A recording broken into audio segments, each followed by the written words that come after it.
Nesse vídeo eu vou trazer para vocês uma informação relacionada ao Ibovespa e a PEC de transição, um comunicado ao mercado de AS Brasil, uma informação relacionada a Petrobras e dois comunicados ao mercado de Petrobras, um fato relevante de Alupar, um comunicado ao mercado de IRB e um comunicado ao mercado de Klabin. Então vamos ao vídeo. Salve, salve investidores! Como é que vocês estão?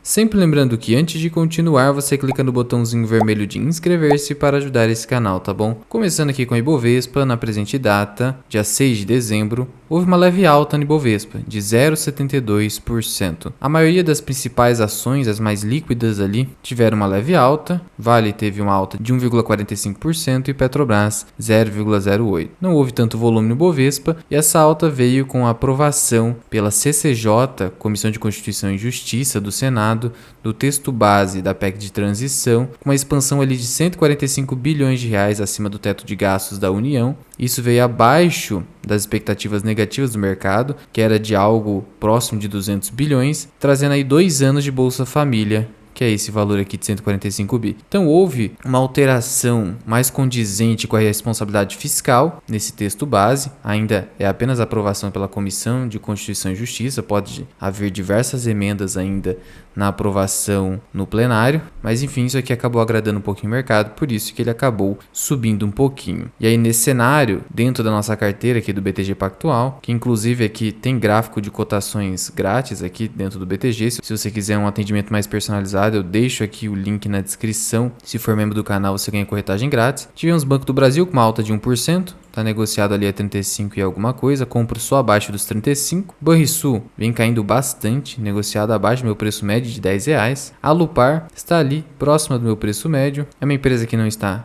cara, nem muito barata, ainda assim eu considero descontada. Cosan R$17. Copel corrigiu bastante, desde aquela alta expressiva lá na casa dos R$9, era esperado uma correção. Bradesco está acima dos 13, se sustentando nesse suporte de R$13. IRB teve uma alta forte hoje, mas ainda assim negociando a 70 centavos. Klabin subiu bastante hoje também, a 4,18. Irani não para de subir, se aproximando aqui dos R$10. Petrobras subiu um pouquinho, como eu falei para vocês. Marfrig num preço que eu considero absurdo, mas enfim, é o senhor mercado. Indústrias Home ali nos R$14. Santander, para mim também está bastante descontado. Temos ainda a Taesa na casa dos 35. Prosseguindo aqui em relação à AS Brasil, um comunicado ao mercado, em que ela informa que a companhia vai integrar pelo 16º ano consecutivo a carteira do ISE-B3, que vigorará em 2023. O ISE-B3, ele mede o nível de governança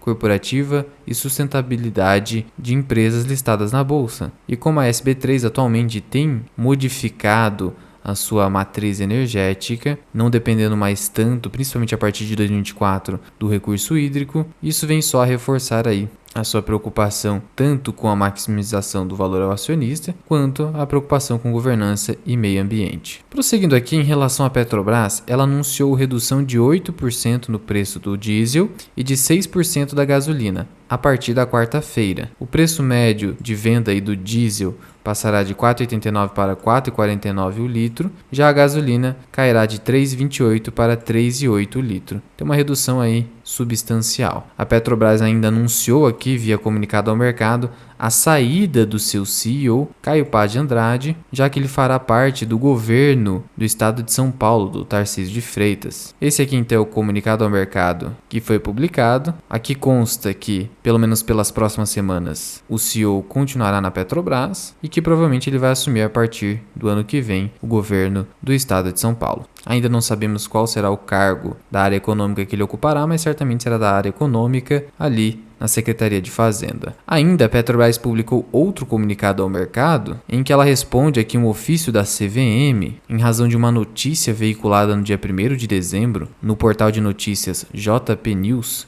subtítulo: Ex-diretor da Petrobras é condenado por fraudes em construção de plataforma. Nessa notícia consta o seguinte, que a Justiça do Rio de Janeiro condenou o ex-diretor da área internacional da Petrobras, Jorge Zelada, a 9 anos e 5 meses de prisão pelos crimes de corrupção passiva e lavagem de dinheiro. E as irregularidades que constam ali da acusação envolvem a construção de uma plataforma. E esse ex-diretor da Petrobras teria recebido 3,3 milhões de dólares em propinas. E aí, então a CVM está pedindo explicações da Petrobras para dizer se essa notícia é verídica e se não se trata de fato relevante que deva ser publicado, porque não houve nenhuma publicação da Petrobras até então. E aí a Petrobras vem e esclarece o seguinte, que nessa ação penal, o senhor Jorge Luiz Zelada, que foi condenado, ele de fato foi condenado por corrupção passiva e lavagem de dinheiro. Contudo, a Petrobras entende que a notícia veiculada não constitui um fato relevante, porque se trata de condenação de um ex-funcionário da Petrobras, não integra mais os quadros da Petrobras desde julho de 2012, e a Petrobras reforça que a condenação adveio da Lava Jato. Portanto, considerando o enorme terreno desde a saída desse ex-diretor em 2012 até a condenação criminal, que é aqui de 2022, concordo com a Petrobras, não havia necessidade de publicação de um fato relevante. Petrobras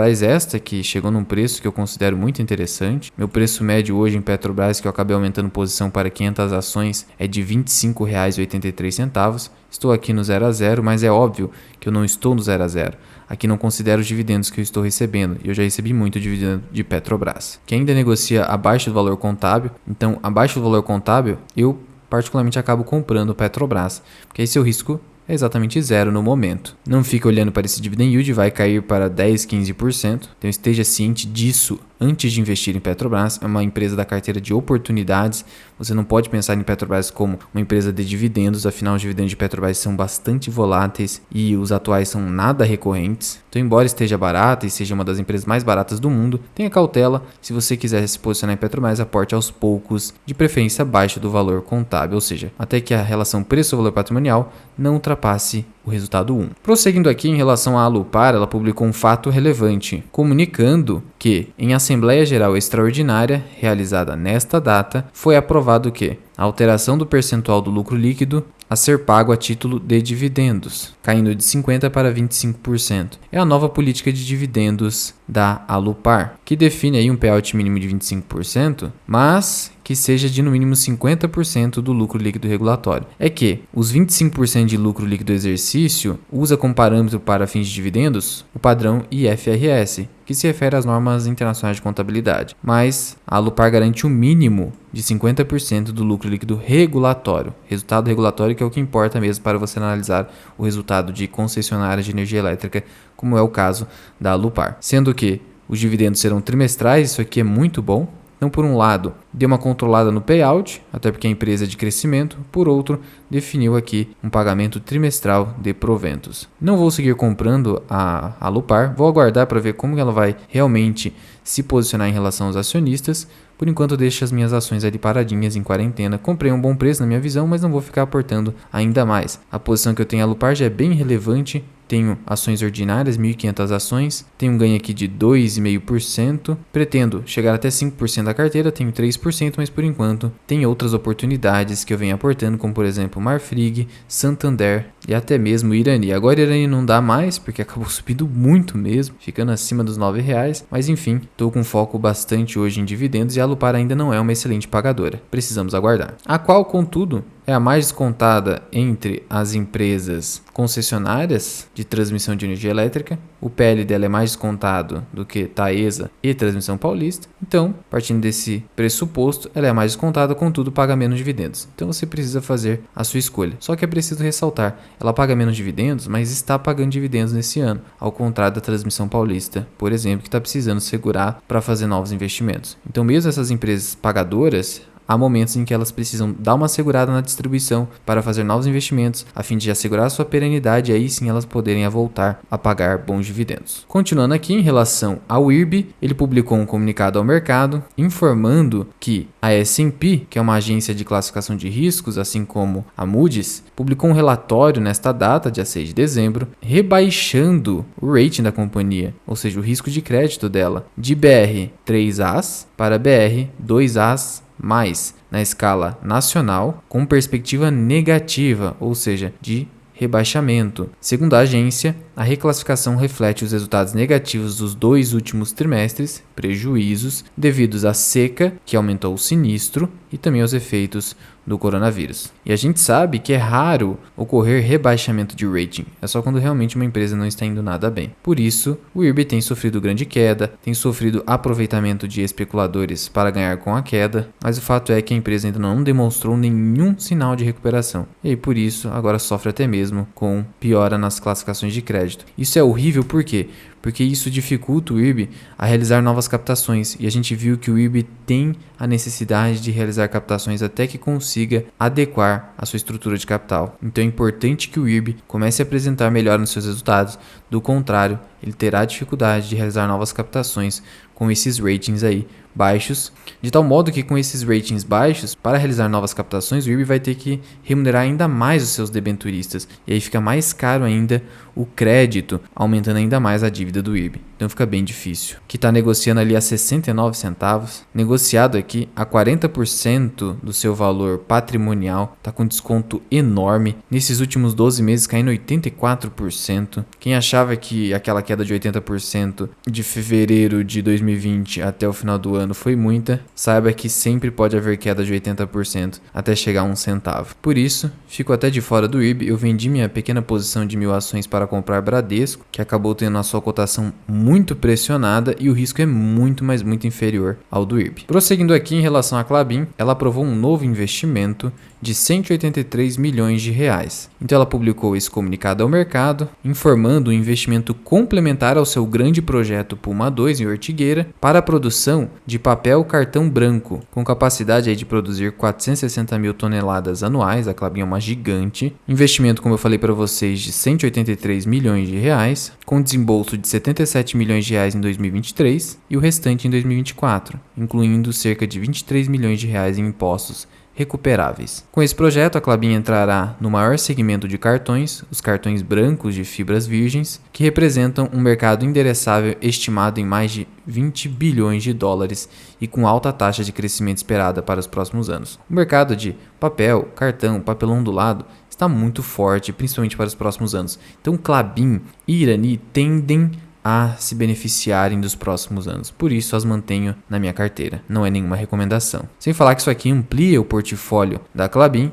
que vem aí se posicionando de forma a concorrer com a Irani, inclusive com o projeto Figueira. Sendo que Klabin acabou ficando acima dos R$4, não compra acima dos R$4. Não que ela esteja cara, veja que o PL dela é de 5 vezes lucro, e se você olhar aqui para a relação EV sobre EBIT, que leva em conta o resultado operacional, está bem baixa, então a companhia não está cara, tá? Mas prefiro, considerando que precisamos ali de margem de segurança para comprar só abaixo dos R$4. Assim, a nossa rentabilidade é superior no longo prazo, bem como o dividendo por ação e o dividend yield on cost. Sendo que o retorno de Klabin nos últimos 10 anos foi interessante, de 140% acima do Ibovespa, que foi de apenas 100%. Aqui no Investidor 10 você ainda pode comparar com a cotação dolarizada, tá? E aí você vê aqui que hoje uma ação de Klabin vale menos de $1. Olha só que loucura. É claro que em dólar o retorno não é tão alto, mas ainda assim eu considero que o retorno foi satisfatório, principalmente uma empresa que ainda vai entregar um grande projeto que vai dar ainda mais rentabilidade para ela. Então Klabin, a partir de 2023, 2024, com ali encerramento do projeto Puma II,